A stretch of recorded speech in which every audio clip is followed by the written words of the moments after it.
आज ताई जी का निर्वाण दिवस है।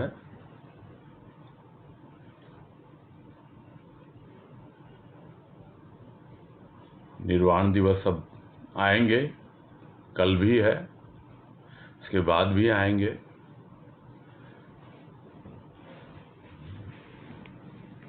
तो क्या महाशक्ति का कभी निर्वाण होता है क्या? अभी एक शब्द शिव कुमार भाई जी ने कहा, महाशक्ति। तो क्या महाशक्ति का निर्वाण हो जाता है? निर्वाण है क्या? निर्वाण यानी निवृत्ति। तो क्या महाशक्ति अपना कार्य करके निवृत्त हो जाती है? उसका कार्य तो अनवरत चलता ही रहता है।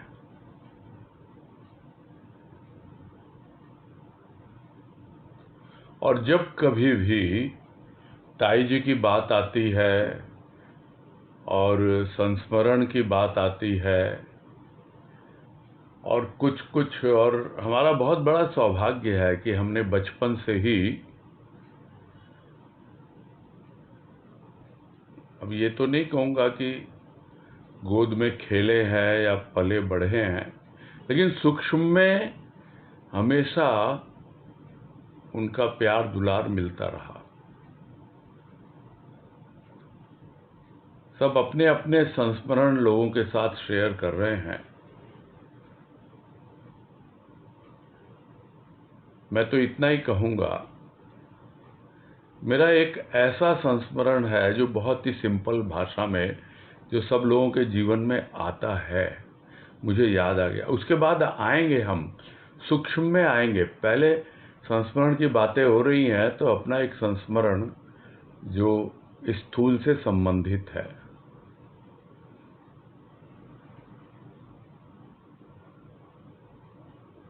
मैं तो जॉब में रहा, सर्विस में, और कृपा हुई गुरुदेव की कि 11 साल बाद संतान का सुख देखने को था। और उस वक्त ही एक दूसरी जॉब के लिए मुझे बाहर जाना था, मेरा कमिटमेंट था, क्योंकि उनकी ओर से यही कंडीशन थी कि अभी आपको ज्वाइन करना तो इमीडिएट करना है। अब आप ये समझें कि 11 साल बाद संतान हो रही है और उसका पिता वो इस डिलेमा में है या इस असमंजस में है कि क्या करे वो। तो स्वाभाविक है, बहुत बड़ा सौभाग्य जो बचपन से रहा, ताई जी साथ में है, यहाँ तक कि जब हमारी माँ नानी बाई ने शरीर छोड़ा तो सबसे पहला रिएक्शन यही था उनका कि बेटा ये मत समझियो कि तेरी माँ को नहीं।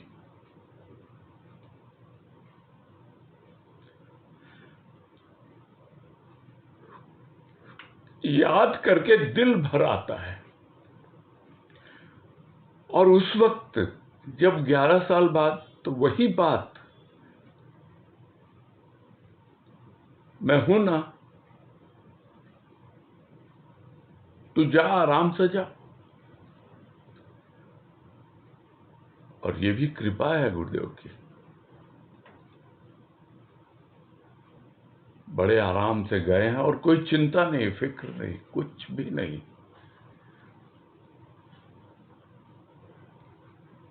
ये सब महाशक्ति के कार्य होते हैं, जिसको गुरुदेव ने एक वाणी में हम लोगों को समझाया है कि शक्ति का कोई रूप नहीं होता, उसके कार्य होते हैं। कैसे जाना? अनुभव से। अनुभव किसने दिया? शक्ति ने।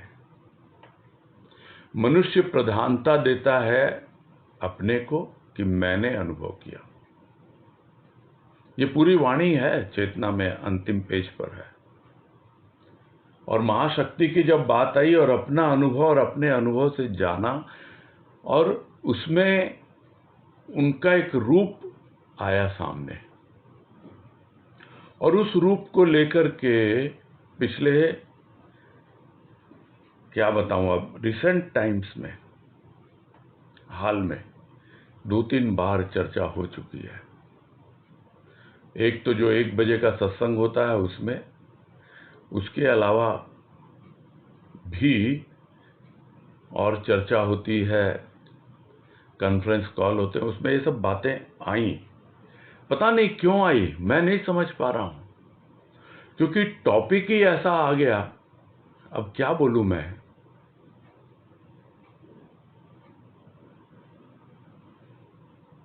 सत्संग के मूल में क्या है?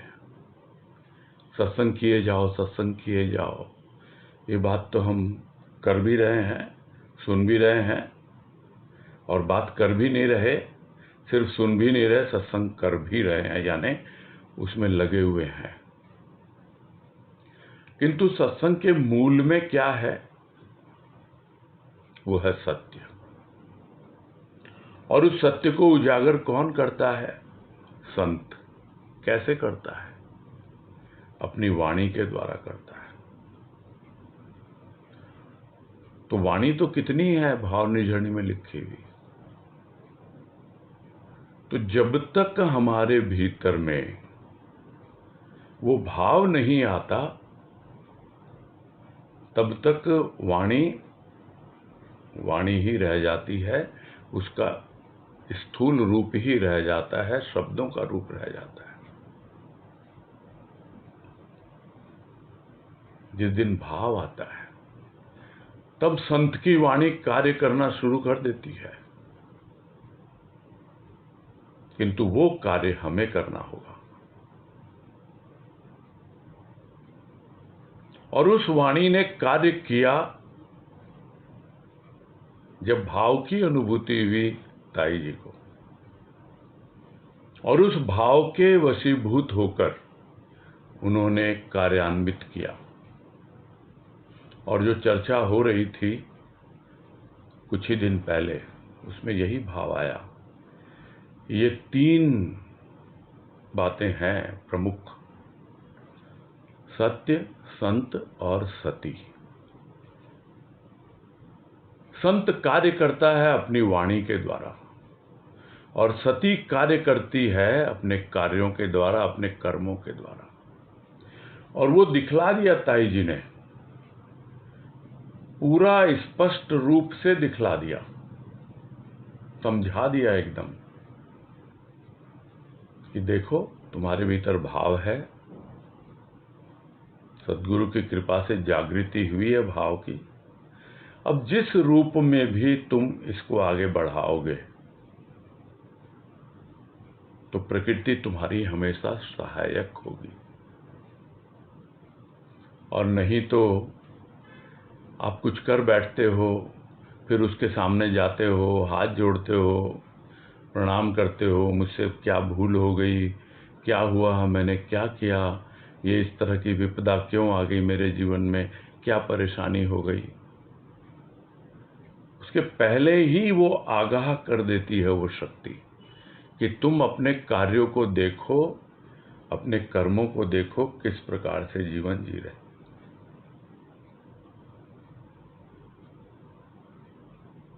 तो ताई जी का अगर कोई रूप समझ में आता है, और आज अपने आप को बहुत ही, क्या कहूँ मैं, एक ऐसे भाव से बोलने जा रहा हूँ कि लोग सती की पूजा करते हैं। ताई जी से बड़ा कोई सती है नहीं, जिसने पूरी तरह अपने जीवन को समर्पित कर दिया संत के प्रति। सत्य की बात अपनी जगह है, सत्य का भी परिचय उनको मिल चुका, और वो हमेशा उदाहरण दिया करते थे जो उन्होंने गुरुदेव से सुना था कि खोद रहा है, पहले ये आया, बाद में ये आया, और तरह तरह के प्रलोभन आए उसके जीवन में, और बाद में सत्य आया, और सत्य आया, बोला तू कहाँ जाएगा, तुझे तो पकड़ के रखना है मुझे। तो सत्य तो था ही उनके जीवन में। वाणी अपनी जगह है, भाव अपनी जगह है।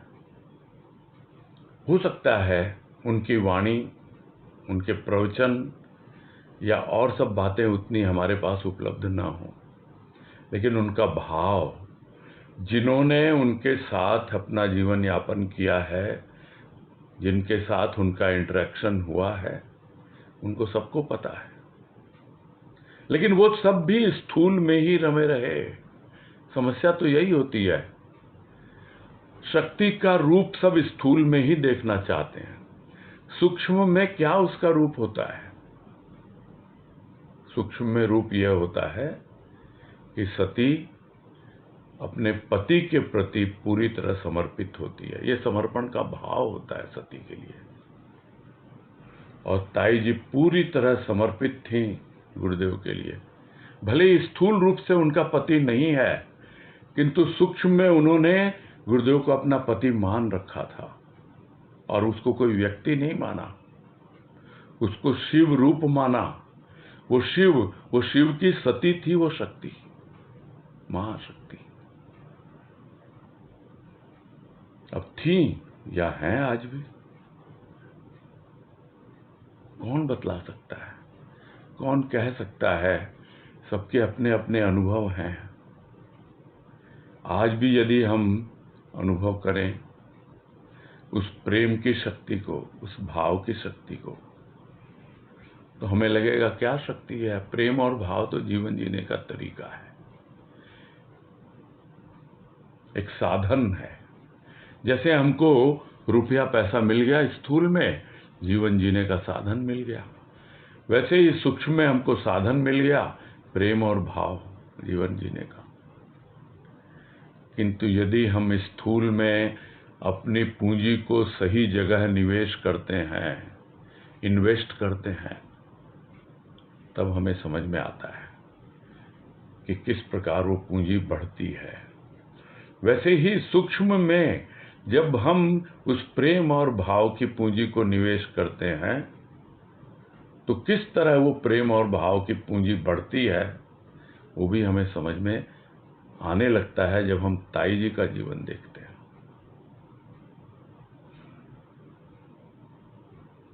सबका जीवन, सब भक्तों का यही जीवन है, इन्वेस्ट करना है, सूक्ष्म में इन्वेस्ट करना है। और नहीं तो स्थूल में करोगे, वेस्ट हो जाएगा, वो बर्बाद हो जाता है, उसका क्षय हो जाता है। वो एक ऐसी पूंजी है, वो एक ऐसा अक्षय पात्र है तुम्हारा अंतःकरण, जिसमें अक्षय पूंजी भरी है गुरुदेव ने, उस अक्षय तक पहुंचने के लिए, जिसका कभी क्षय नहीं होता, जो तुम्हारे भीतर रखा हुआ है, धरा हुआ है, वो वहां पहुंच जाएं। इसलिए पूंजी दी है गुरुदेव ने, प्रेम और भाव की। बढ़ाएं इसको, सत्संग करें, उसकी कृपा का अनुभव करें। ये सब बातें तो कितना ही हम कर लें। और ताई जी का व्यक्तित्व क्या बोलें, ऊपर से लगता है कि बहुत ही रिएक्शनरी फोर्सेस हैं उनके भीतर। रिएक्शनरी फोर्सेस मतलब तुरंत प्रतिक्रिया देने के लिए। किंतु जब वो देखती हैं सामने वाले को कि नहीं, न तो ये कोई क्रिया कर रहा है और न ही इसे किसी प्रतिक्रिया की आवश्यकता है, तब दोनों शांत हो जाते हैं। न तो क्रिया होती है, न प्रतिक्रिया होती है। फिर भी कुछ घटित हो रहा होता है भीतर ही भीतर, भीतर ही भीतर। अब क्या बताया जाए, ये सब बोलने की बातें नहीं होती। ये सब कृपा है उस सर्वव्यापी परमात्मा की जो हमारे जीवन में सद्गुरु बन के आया और जिसने हमें बचपन से ऐसा सानिध्य दिया। कहने को तो बहुत कुछ कहते थे, मैं तो उन सब चीज़ों पे ज़्यादा गौर नहीं कर पाता हूँ।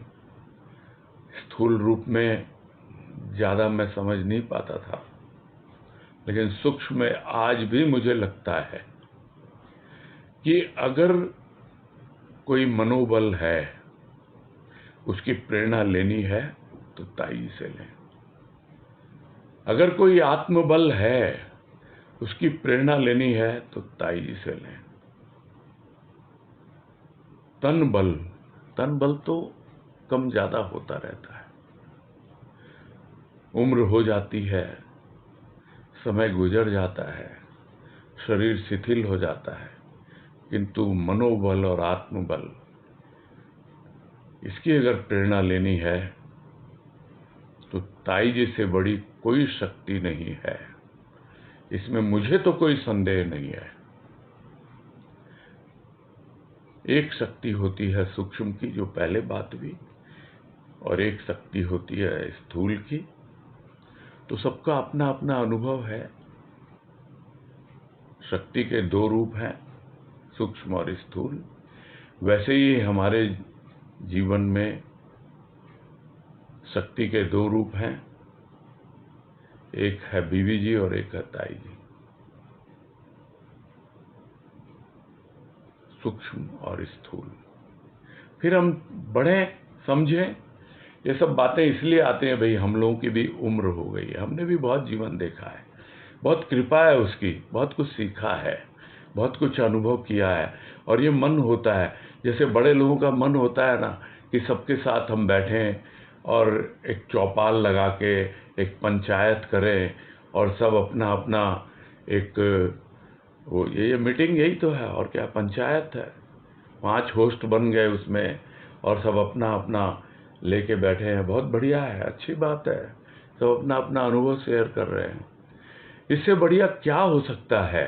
और जितने नए लोग हैं, जितने वो सब हैं, वो अगर इस दिशा में आगे बढ़ पाएँ, समझ पाएँ, तो मैं तो कहूँगा गुरुदेव की, बाबा की बहुत बड़ी कृपा है।